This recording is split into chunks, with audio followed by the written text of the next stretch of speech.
दोस्तों, स्वागत है आपका एक और नई कहानी में। रावण से बदला क्यों लेना चाहती थी शूर्पणखा। शूर्पणखा की कहानी।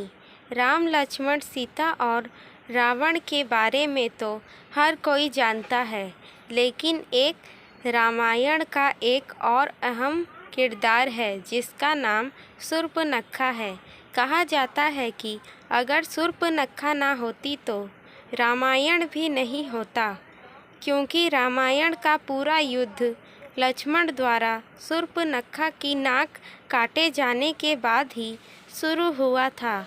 शूर्पणखा के बारे में बहुत कम जानकारी मिलती है। आइए जानते हैं शूर्पणखा से जुड़ी कुछ अनसुनी कहानियों के बारे में।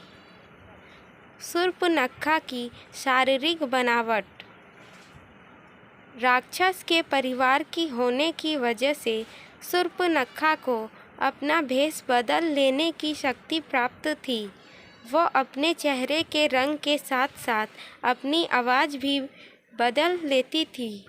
वाल्मीकि जी के अनुसार शूर्पणखा का रूप रंग बहुत ही डरावना था। विधवा की जिंदगी। शूर्पणखा ने अपने पसंद के व्यक्ति से विवाह किया था।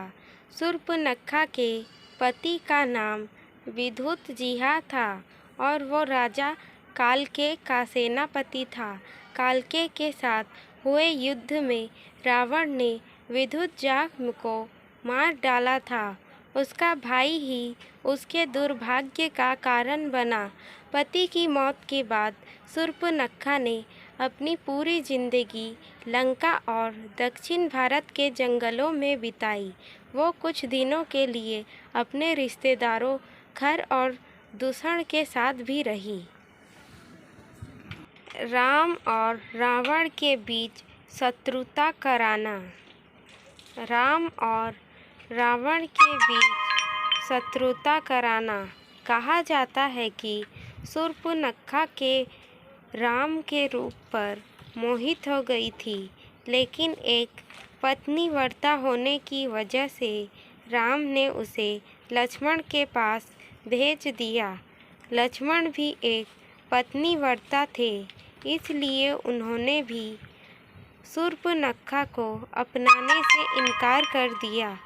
गुस्से में आकर शूर्पणखा ने सीता पर हमला करने की कोशिश की, जिसके बाद लक्ष्मण ने उसकी नाक और कान काट दिए।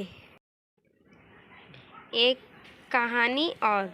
हालांकि एक कहानी ये भी है कि पति के मारे जाने के बाद वो अपने भाई रावण से बदला लेना चाहती थी, लेकिन उसे रावण की शक्तियों का एहसास था। जब उसने रावण के पराक्रम के बारे में सुना तो रावण से बदला लेने की उसकी इच्छा फिर से जाग उठी। इसलिए उसने राम और रावण के बीच दुश्मनी पैदा करने का काम किया, जिसकी वजह से रावण ने सीता का अपहरण किया और अंत में राम के हाथों उसकी मृत्यु हुई।